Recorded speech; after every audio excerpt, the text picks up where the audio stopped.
Hey everyone, it's Chris. Let's do a Bible reading challenge together this year. Ever wanted God's peace to be with you 24/7? Or find answers to life's big questions? The Bible can change your life, and we're doing it together. Check out the description below for a free PDF with a daily reading checklist to keep you on track from January to December.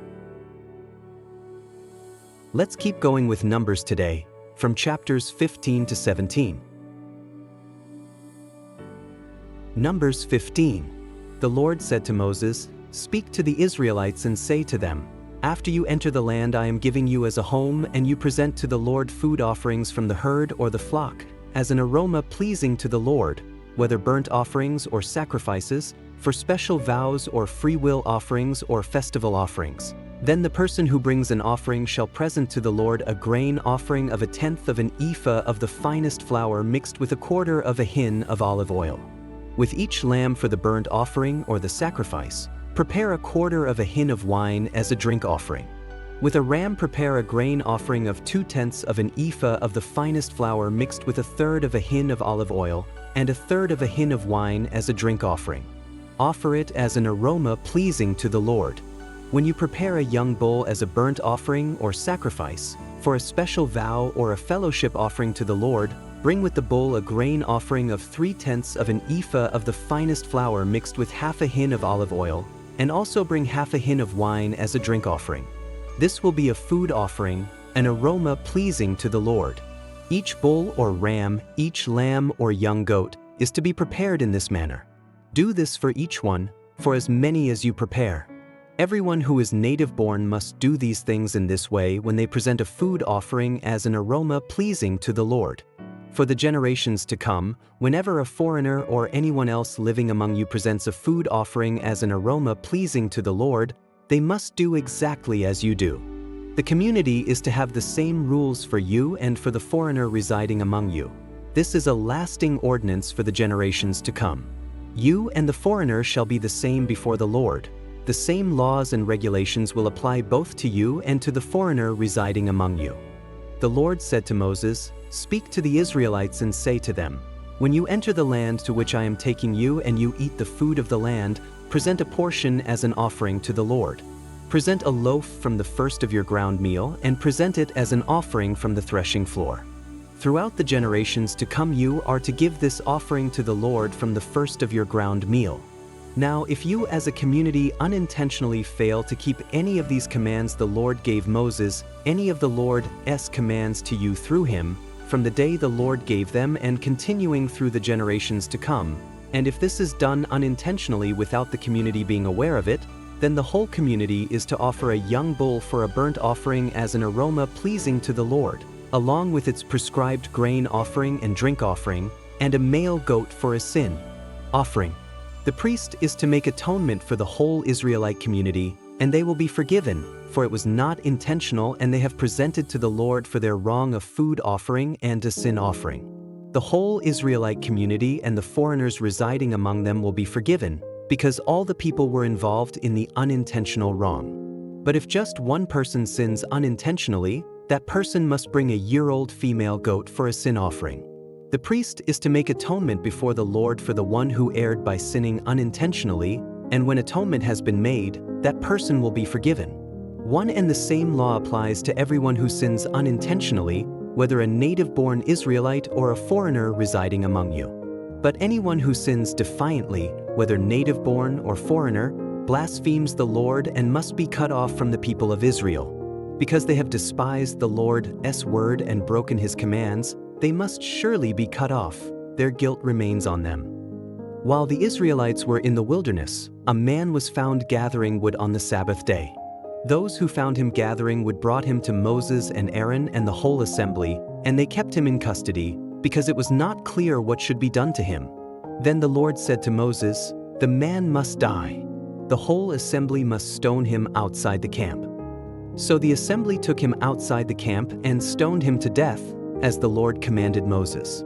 The Lord said to Moses, "Speak to the Israelites and say to them, throughout the generations to come you are to make tassels on the corners of your garments, with a blue cord on each tassel. You will have these tassels to look at, and so you will remember all the commands of the Lord, that you may obey them and not prostitute yourselves by chasing after the lusts of your own hearts and eyes. Then you will remember to obey all my commands and will be consecrated to your God.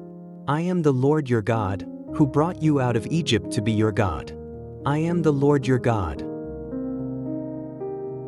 Numbers 16. Korah son of Izhar, the son of Kohath, the son of Levi, and certain Reubenites, Dathan and Abiram, sons of Eliab, and On son of Peleth, became insolent and rose up against Moses. With them were 250 Israelite men, well-known community leaders who had been appointed members of the council. They came as a group to oppose Moses and Aaron and said to them, "You have gone too far. The whole community is holy, every one of them, and the Lord is with them. Why then do you set yourselves above the Lord as assembly?" When Moses heard this, he fell face down. Then he said to Korah and all his followers, "In the morning the Lord will show who belongs to him and who is holy, and he will have that person come near him. The man he chooses he will cause to come near him. You, Korah, and all your followers are to do this. Take censers and tomorrow put burning coals and incense in them before the Lord. The man the Lord chooses will be the one who is holy. You Levites have gone too far." Moses also said to Korah, "Now listen, you Levites. Isn't it enough for you that the God of Israel has separated you from the rest of the Israelite community and brought you near himself to do the work at the Lord as tabernacle and to stand before the community and minister to them? He has brought you and all your fellow Levites near himself, but now you are trying to get the priesthood too. It is against the Lord that you and all your followers have banded together. Who is Aaron that you should grumble against him?" Then Moses summoned Dathan and Abiram, the sons of Eliab. But they said, "We will not come. Isn't it enough that you have brought us up out of a land flowing with milk and honey to kill us in the wilderness? And now you also want to lord it over us. Moreover, you haven't brought us into a land flowing with milk and honey or given us an inheritance of fields and vineyards. Do you want to treat these men like slaves? No, we will not come." Then Moses became very angry and said to the Lord, "Do not accept their offering. I have not taken so much as a donkey from them, nor have I wronged any of them." Moses said to Korah, "You and all your followers are to appear before the Lord tomorrow, you and they and Aaron. Each man is to take his censer and put incense in it, 250 censers in all, and present it before the Lord. You and Aaron are to present your censers also." So each of them took his censer, put burning coals and incense in it, and stood with Moses and Aaron at the entrance to the tent of meeting. When Korah had gathered all his followers in opposition to them at the entrance to the tent of meeting, the glory of the Lord appeared to the entire assembly. The Lord said to Moses and Aaron, "Separate yourselves from this assembly so I can put an end to them at once."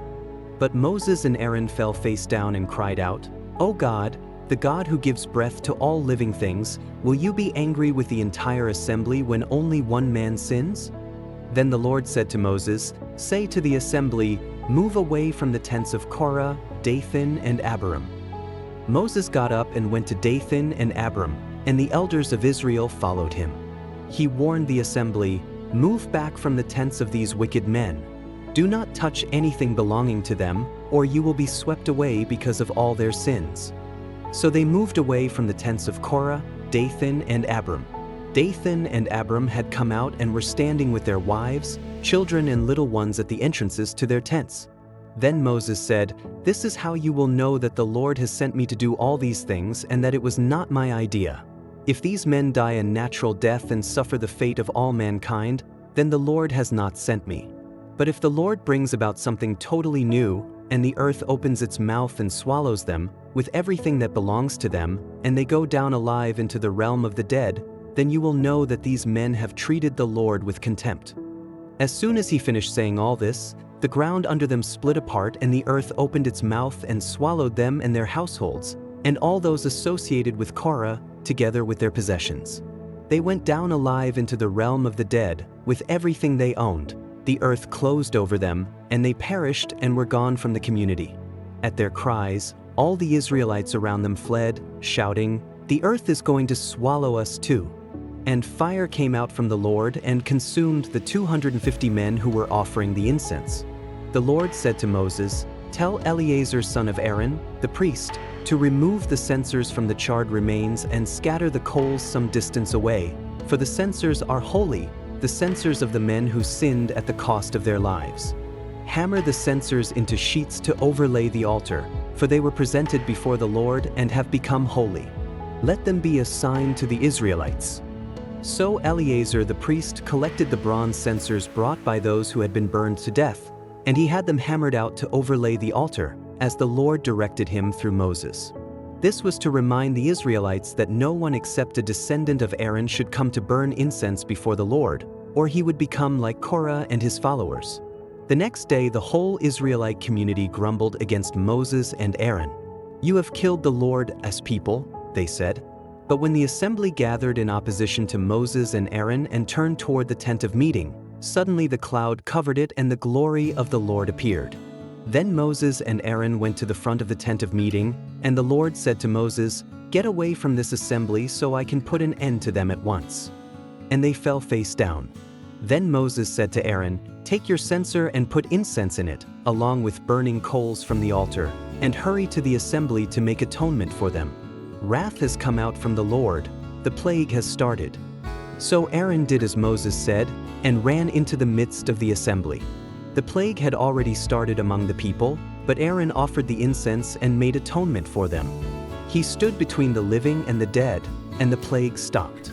But 14,700 people died from the plague, in addition to those who had died because of Korah. Then Aaron returned to Moses at the entrance to the tent of meeting, for the plague had stopped. Numbers 17. The Lord said to Moses, "Speak to the Israelites and get 12 staffs from them, one from the leader of each of their ancestral tribes. Write the name of each man on his staff. On the staff of Levi write Aaron's name, for there must be one staff for the head of each ancestral tribe. Place them in the tent of meeting in front of the ark of the covenant law, where I meet with you. The staff belonging to the man I choose will sprout, and I will rid myself of this constant grumbling against you by the Israelites."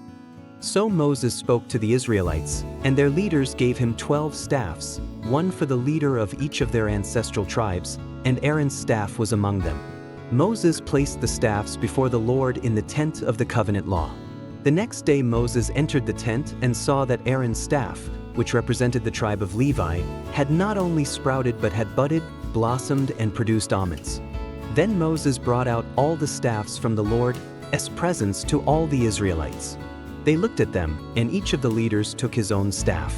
The Lord said to Moses, "Put back Aaron's staff in front of the ark of the covenant law, to be kept as a sign to the rebellious. This will put an end to their grumbling against me, so that they will not die." Moses did just as the Lord commanded him. The Israelites said to Moses, "We will die. We are lost, we are all lost. Anyone who even comes near the tabernacle of the Lord will die. Are we all going to die?" Ready to dive even deeper into the Bible? I've got a complete course for you to explore every book from cover to cover. Check out the link in the description. Share this journey with your loved ones. God's Word is for everyone.